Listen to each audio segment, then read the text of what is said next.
Hey everyone, today I'm going to be talking to you guys about Nearpod.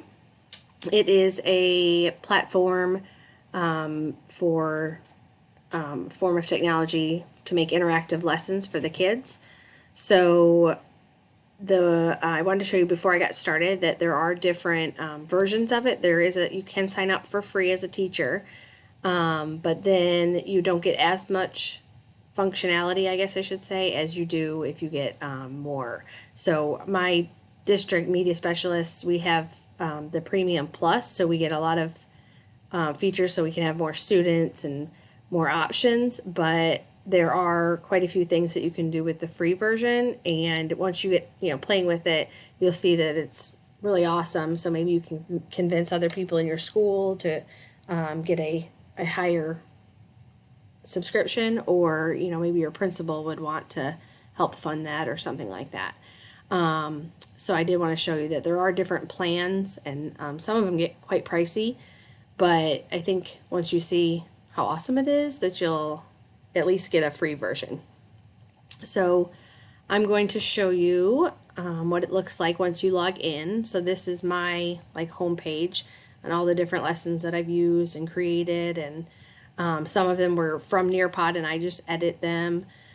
They have lessons, the reports. The teachers really love that, because then after I teach a lesson to the students, I can send them the reports on how their students did. So there's all sorts of different forms of assessment that you can use within these Nearpod lessons.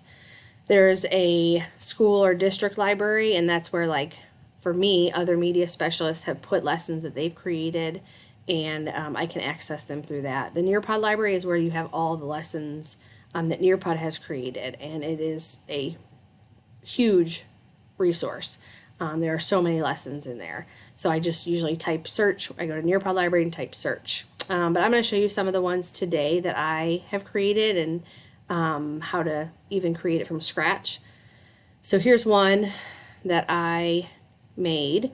When you go to the lesson, it gives you the option for live participation and then student paced. So live participation means that the students will all log in on their own device, but you control the pace. So everything that you are seeing on your screen, they see on their screen. You can change it when you're ready to change it and go to the next one. And it's a really great tool. Student pace means if you wanted the kids to work in a small group or independently, they can also access it as a student pace, and then they can go along at their own pace. Let me show you kind of what this looks like. One thing that I love to start my lessons with is with a VR, just so that while all the kids are getting logged in, because they have to type a code on their screen, this gives them something to do. So this lesson is about Sacagawea, so this is Fort Mandan, where Lewis and Clark met Sacagawea. So it just kind of gives them a chance to actually, virtual field trip. There they are. They can see it. So it's kind of fun. They really like that part.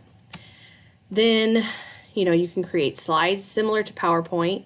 Like I said, my favorite part is that I can control everything that's on their screen. So they can't just flip through and go to different things. They have to stay at my pace. So we can talk about everything.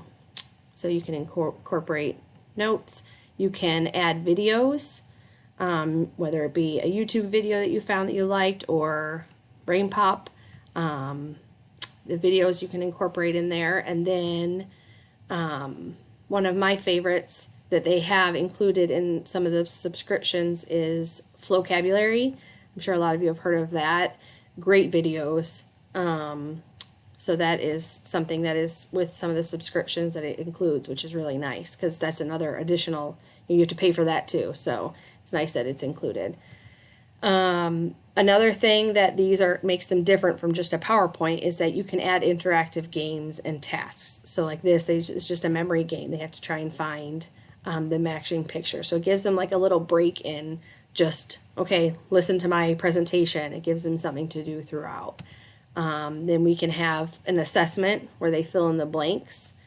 And there's all sorts of different types of assessments. So I'm going to go back and I'm going to show you from scratch what that would look like, so you can see all the different options. So here I have add content, and then here are all the different types of things that they have that you can add. So I know we've talked about this one. Like I said, virtual field trips, 3D, Nearpod, Flocabulary. You can add a sway or a PowerPoint and just upload it into this. Makes it nice and easy for you. Web content. These are like the fun interactive things that you can add. So Time to Climb is like a game that the students can play. They answer questions and their little guys are racing to answer the questions or to get the right answers so that they can move up in the race. Drag and drop, open-ended questions, matching pairs, quizzes, polls, collaboration. And the collaboration board is fun because you can have them answer a question, then they all start popping up and they can respond to each other's answers. You can include Flipgrid videos, memory tests. Draw It is a really good function for my younger kids because I can put, I can upload a picture of an image and they can label the parts of a plant or something. Like it's really fun and interactive. And this is the fill in the blank that we looked at before. But as you can see, there's just so many different options and things that you can add to your lesson to make it more than just here's a presentation. And this is how you would just drag and drop like a PowerPoint or something, and you just upload it into here, and then it makes it into a Nearpod for you. So I just want to show you guys all the different options that you have, and like I said, I think it is amazing so interactive. Here's an example of one of the 3D Nearpods where they can go in and look at the different parts of a cell. This one I created as a student-paced lesson. So when you create it, they log themselves in and then they can go through it at their own pace. So this is one that I've used in the past so they can go around and explore the different regions and see on their own. And they can use all the different, virtual realities just to see the different regions so they can feel like they're there and actually observe it. But yeah, so that's pretty much Nearpod in a nutshell. Like I said, it is super helpful and the kids love it. But there you go. Hope you enjoyed. Thanks.